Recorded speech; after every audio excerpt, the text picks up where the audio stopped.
Hello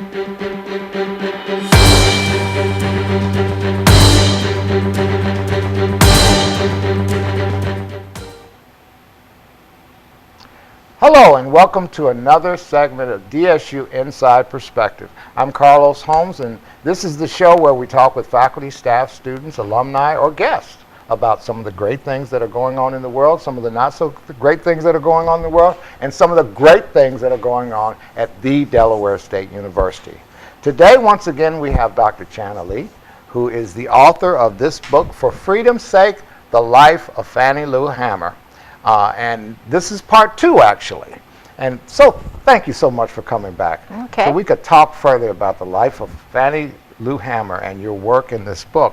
When we left off, we were talking about the Mississippi Freedom Democratic Party and her instrumental part in helping to establish that, a political party that actually went to the 1964 Democratic Convention. That's right. And I found what they did to be revolutionary there. What did they do at the 1964 Democratic Convention? Well, they came with the plan, the objective of trying to unseat the regular party, and as a part of that process... The regular Mississippi delegation? That's correct, the all-white Mississippi delegation. And as part of that process, one of the things that they had to do was to appeal to the Credentials Committee of the National Democratic Party. And the Credentials Committee basically runs and issues rulings on challenges and all sorts of matters related to the process whereby they're going to select the president and vice president. And they knew that they had to lobby each member of the Credentials Committee. And not only that, they had to, with the hope that they would get a resolution passed, what they called a minority report, acknowledging their presence and the acknowledging that they are requesting to be seated. And they hope to get from that a kind of resolution that will be brought to the floor, and each of the state delegations were to vote on it. So once they got there, they were introduced to the real world of politics, the give and take, the lobbying. And they visited, Fannie Lou Hamer was among those. They went to meeting after meeting after meeting, making their case. And then there was the large moment whereby Fannie Lou Hamer was introduced to a national audience, where she made her case and spoke about her life, talked about the beating, talked about how the extent of repression, political repression in Mississippi. So it was a very lively, about 4 days until the nominating day on that Thursday. It all started Sunday night. They worked on Monday, Tuesday, trying to work through a kind of compromise. Either they were going to be seated entirely or not be seated, or they'd have something in the middle. Was this the first time that Fannie Lou Hamer had actually been thrust before a national audience? Absolutely. And the response was overwhelming. Despite the fact that President Johnson kind of, because he wasn't really feeling this what he probably considered to be a rogue party. No, he very much thought this was going to be his coronation, that he was not going to have any challenges from within the party.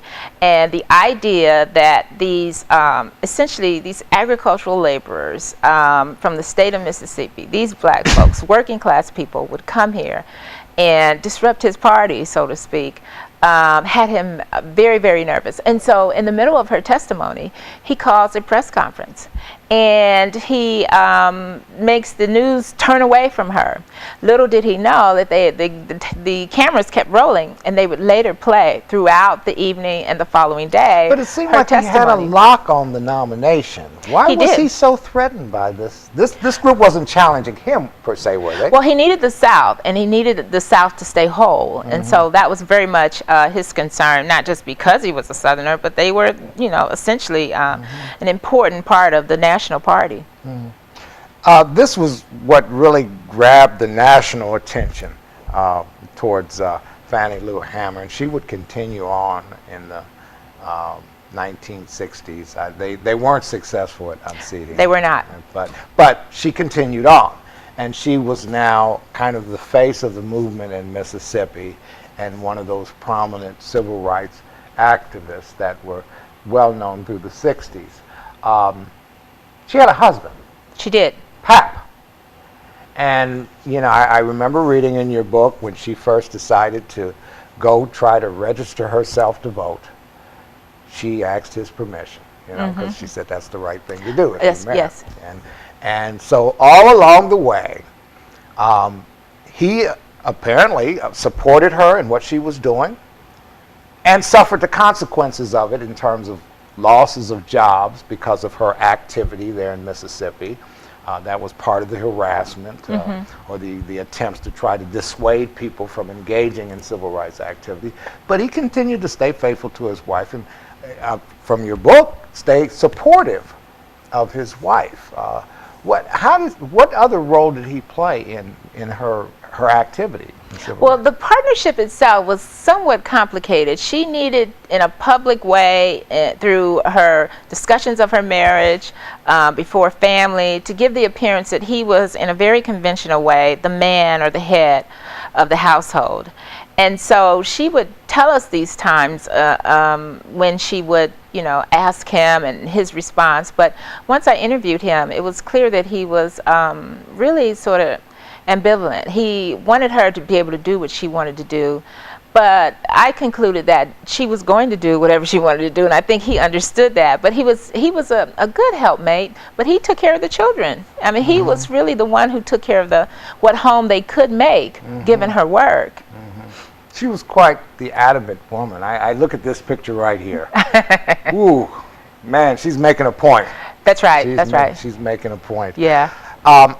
As we concluded part one, I shared the fact that this is a name that I've heard for years and years and years, but for whatever reason, I was not compelled to go find out who this woman was. I might have looked her up on Wikipedia a couple times or something like that, but I really didn't get in deep with her like I've gotten in deep through your book. And I think there are a lot of other people that are in that situation. She's a contemporary of other civil rights leaders, most prominently being Martin Luther King. What is your perspective of her standing among the other civil rights leaders? Is it because a lot of her work was based, and she was all over the country, she was doing a lot of national stuff, but she really focused a lot on Mississippi and her work in Mississippi. Is that what probably did not give her as much exposure as, say, Martin Luther King? I think that the fact that she stayed local certainly was has shaped our kind of historical take or perspective on her. I think the fact that we're so beholden to a kind of national narrative, and that is really driven by King's story. But when you go around and you speak to everyone, you go state by state, everyone that I spoke to associated with the movement immediately knew about Fannie Lou Hamer. So it's a matter of vantage point. She seems far away and behind the scenes, but she was all too central to the whole experience. And she was most prominently in the 1960s, but she started having some serious health problems in the 70s. That's right. She had diabetes, and she would develop breast cancer. And she passed away in 1977. That's correct. Yes. You've come here to Delaware State University to share your work here, and we really appreciate it. You go out and you speak to other groups like this across the country, I'm sure. What is the takeaway you want from people? What are the takeaway you want people to have as a result of your visits and what you're sharing? Well, particularly at this moment, as we go through another one of these sort of phases where, you know, Black life appears to be, you know, undervalued in some way, and African Americans are considering another sort of movement of sorts around police killings and so forth, that one of the things I think that she would want people to remember is the nature of social transformation, that it all begins with organization, and that at the end of the day we are our own leaders, and that we don't need the famous people, but we need people to be willing to make change on their own behalf. And I think that is really a key aspect of her legacy, that organization matters, collective involvement matters, and that the other thing that I think I try to show in my book is that oftentimes it's very tedious work. It's very difficult work. It's very boring work. The true sort of process that results in a social transformation that's meaningful takes a long time. Wow.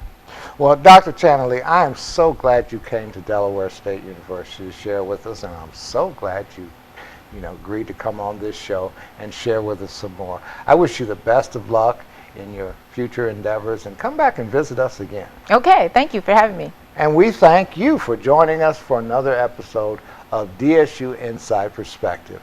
Y'all have a good day.